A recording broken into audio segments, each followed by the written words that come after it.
നമസ്കാരം. Raf talk ഫുട്ബോളിലേക്ക് ഏവർക്കും സ്വാഗതം. അങ്ങനെ അന്താരാഷ്ട്ര ഫുട്ബോളിൻ്റെ ആവേശത്തിൽ നിന്ന് നമ്മൾ വീണ്ടും ക്ലബ് ഫുട്ബോളിൻ്റെ ആവേശത്തിലേക്ക് വരികയാണ്. ഇത്തവണ പക്ഷേ സ്പെഷ്യലാണ്. യെസ്, 32 ടീമുകളുള്ള ബൃഹത്തായ ക്ലബ് വേൾഡ് കപ്പ് ഇത്തരത്തിലൊന്ന് ആദ്യമായിട്ടാണ് ഫിഫ സംഘടിപ്പിക്കുന്നത്. ആ ക്ലബ് വേൾഡ് കപ്പിനുള്ള ഒരുക്കങ്ങളിലാണ് എല്ലാ ടീമുകളും. ഓരോ ടീമുകളും അവരുടെ സ്ക്വാഡുകൾ ഇങ്ങനെ പ്രഖ്യാപിക്കുന്നു. യൂറോപ്പിലെ വമ്പന്മാരായ യുവേഫ ചാമ്പ്യൻസ് ലീഗിൽ മുത്തമിട്ട നിലവിൽ ലോകത്തെ ഏറ്റവും മികച്ച ടീമെന്ന് നമുക്ക് നിസ്സംശയം പറയാവുന്ന PSG അവരുടെ വേൾഡ് കപ്പിനുള്ള സ്ക്വാഡ് പ്രഖ്യാപിച്ചിരിക്കുന്നു.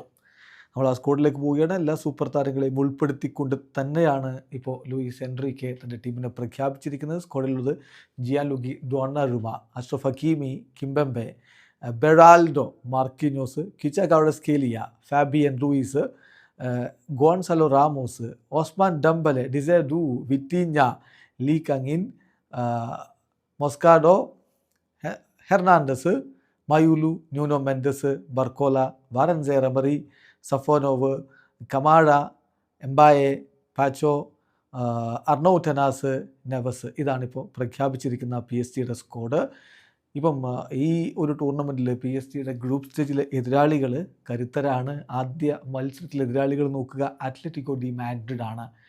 ഈ മാസം 15-ാം തീയതിയാണ് മത്സരം. ഇന്ത്യൻ സമയം പറയുമ്പോൾ 16-ാം തീയതി പുലർച്ചെ 12:30 കളി. അതിനുശേഷം രണ്ടാമത്തെ മത്സരം ബ്രസീലിയൻ ടീമായിട്ടുള്ള ബൂട്ടഫാഗക്കെതിരെ ജൂൺ 20 പുലർച്ചെ ഇന്ത്യൻ സമയം 6:30 കളി.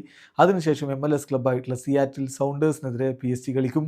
ജൂൺ 24 പുലർച്ചെ 12:30 ആ കളി. എല്ലാവരും ആകാംക്ഷയോടുകൂടി കാത്തിരിക്കുന്ന ഫിഫ ക്ലബ്ബ് വേൾഡ് കപ്പിൻ്റെ ഉദ്ഘാടന മത്സരം ഇതാ ഇങ്ങെത്തിക്കഴിഞ്ഞു. 14-ാം തീയതി, അതായത് നാളെ കഴിഞ്ഞ് മറ്റന്നാളാണ് മത്സരം. ഇന്ത്യൻ സമയം പറയുമ്പോൾ 15-ാം തീയതി 5:30 ഉദ്ഘാടന മത്സരത്തിൽ ലിയോ മെസ്സിയുടെ ഇന്റർ മയാമി ഈജിപ്ഷ്യൻ ക്ലബ്ബായ അൽ അഹ്ലിയുമായിട്ട് കളിക്കും. വീഡിയോ അവസാനിക്കുന്നു.